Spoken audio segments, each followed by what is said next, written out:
Bugünkü dərsimizdə bildiyimiz qədər sırf bilinçiklə olan ərzaqlardan olan tortumuz idi. Bu bizim meyvəli bilinçik tortumuzun biri. Ağ xəmirlə, biskvitlə, qara biskvitin, kakaolu biskvitin yığılmasıdır. Tərkibində meyvələr var. Bu da bir cür bilinçik tortumuzun yığılmasıdır.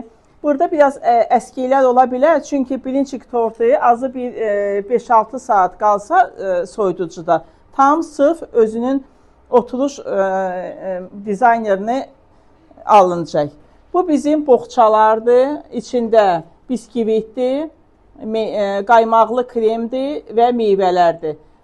Dekor olaraq tələbələrin öz əl işləridir. Deyə bilərsiniz ki, ay niyəsə burada var, tələbələr özü işləyiblər. Bu bizim biskvitdən yığılan qızılgül gülümüzdür. İçi kremli, qaymaqlı kremlə tortumuzdur və bizim əsas bilinçik olan içi göbələkli, fili, Holland pendiri, kök, soğan.